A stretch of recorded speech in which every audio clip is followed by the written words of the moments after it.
Hello everybody and welcome to Spookytober, where I'm still painting the vampire heroes.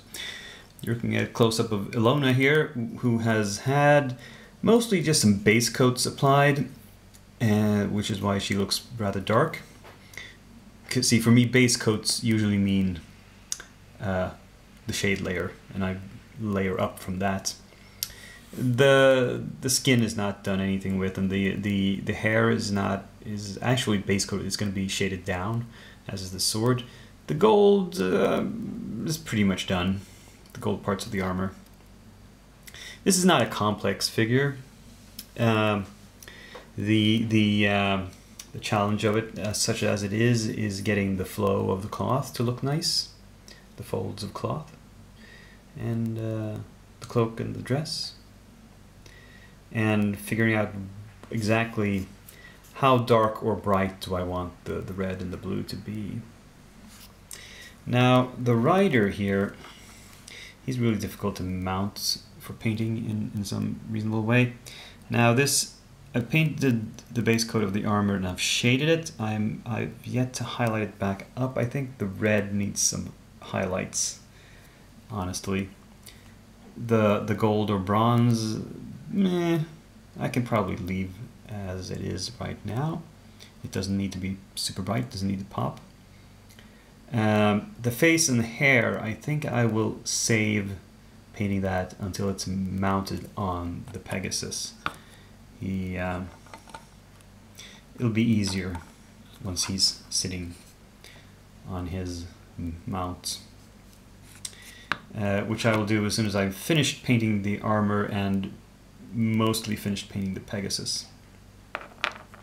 Now the Pegasus, I've been working back and forth on a little bit at a time. I've shaded it down, I've highlighted back up. I'm not happy with the results. And the wings are perhaps complete. I don't know. They look decent, but the body I want. As I've mentioned, it looks a lot like the horse I did for the other vampire lord, the horse that didn't have wings. And you'll recall I painted that when the skin was mostly a sort of pale blue-gray with bright red for the open sores, the exposed muscle and tissue. And that later thing, using the Tamiya Clear Red, I think I'll do again, but I want a different skin tone. I was thinking a slightly darker greenish gray. Green as a contrast, as a complement to the red of the rider. So we'll see how that goes, and I'm like I said, I don't have a clear plan for this one. I'm just winging it. Haha, winging it. Get it? Oh well. That's them for now. Let's take a brief look at the next thing in the queue. Wanted to show you the prep on these before priming, because there's been some gap filling, for example. Not on this guy.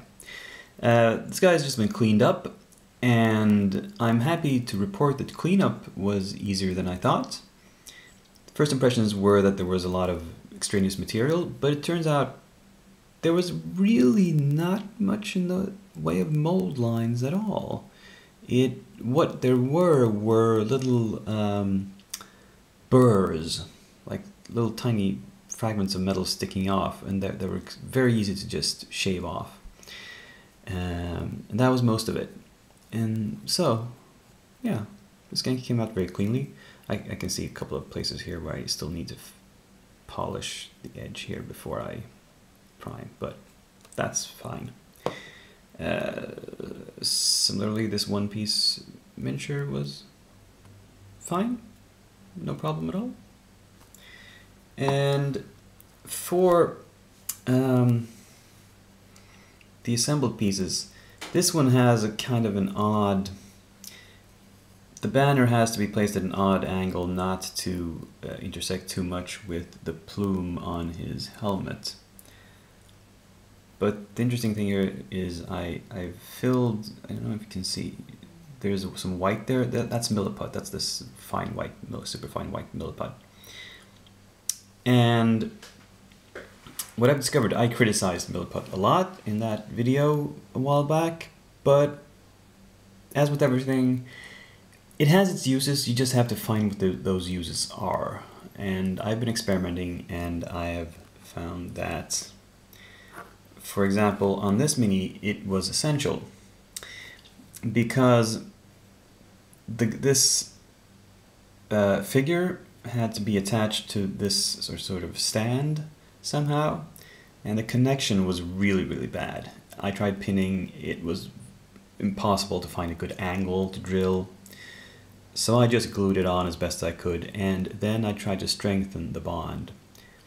And green stuff would not have worked because green stuff is not hard. It doesn't set hard, it sets like rubbery. Milliput does set hard.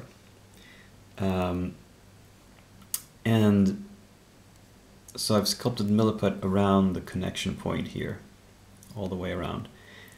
And the good thing, milliput has this property where it disintegrates when touched with water, but what I found I could do was I could stuff it into the gaps while dry, and then use that sort of scared of water property to remove excess very easily. Just wet my finger or a sculpting tool, just slightly damp, and then you could very easily sculpt away just the surface of it, not allowing the water to seep all the way in. So there's a technique to it, and you have to practice a little bit, but you can actually make it work and do something useful with milliputs.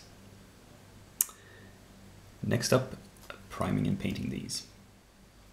So I've primed them now, and this guy is too tall to fit into frame all at once. I've also, just painted the basis, just basic dirt colors. And it's interesting, I like these more than the vampires actually. I think these sculpts must be newer because they are more three-dimensional. The vampires were kind of shallow in detail. It's the recesses were not very deep. For example, it was difficult to shade the armor on the Vampire Lord simply because the sort of nooks and crannies were very thin, and here everything has much more depth. It's going to be extremely easy, I think, to shade these. Though some of them, like this gal, is kind of unbalanced. This thing is really heavy. And here, there's a lot of nice detail on these. And yeah, I'm kind of looking forward to these. I think they will be interesting, to say the least. And this poor fellow here holding up the banner. I don't know, it just makes me laugh. I guess I'm a sadist at heart. And not till I started painting did I notice this guy is kind of standing on a helmet, and there's some severed hands lying on the ground beneath him. Gonna have to paint those up.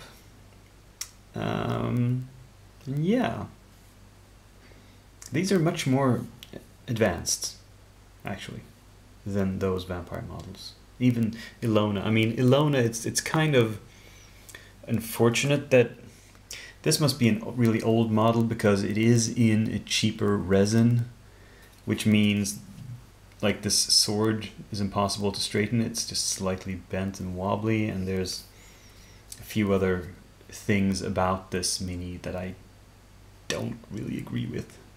I kind of wish they would redo her because she's supposed to be the centerpiece of the army. But oh well, we're gonna work with what we have. So let's close out today's update with a peek into the future. The The Balefire Catapult. What's inside the box? Well, there's some foam. Ooh. There's some stickers, which I think they weren't originally from this set. I think I put these in here from another set because I thought I might need them. I'm considering whether to use these. You see, we have a couple of sprues here. Let's move this aside. This is the main sprue of the actual catapult itself.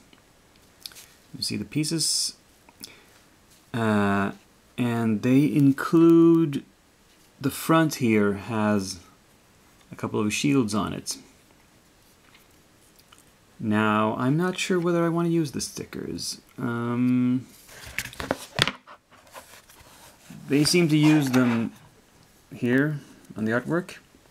It looks a bit clean. I'm not sure if these are the stickers, or if they actually paint. This looks more painted, to be honest. But I'm thinking because these shields have some nicks and scratches in them, I could maybe put on the stickers if I distressed them a bit and weather them. That might work. Also, there is no base included for the actual catapult. It takes up whatever space it takes up. But anyway, there are no instructions for assembling this, but I don't foresee any difficulties. I mean, there's the side pieces, there's the wheels, there's the actual thing, there's the front. It'll be fine. And then we have the sprue with the crew. Haha, that rhymes. And a couple of bases for them. Now this, first I thought, well, these lower bodies I recognize. They're identical to some of the lower bodies in their standard skeleton sprue when you buy just the skeleton troops. However, I believe these upper bodies are unique to this set. Because, or are they? I don't recognize. This loader, in any case, is unique. Definitely. But this guy with a sword and shield... Oh, no, it's not a shield. It's... Well, it's not supposed to be a shield. I'm wondering. In this picture, he's holding a spyglass.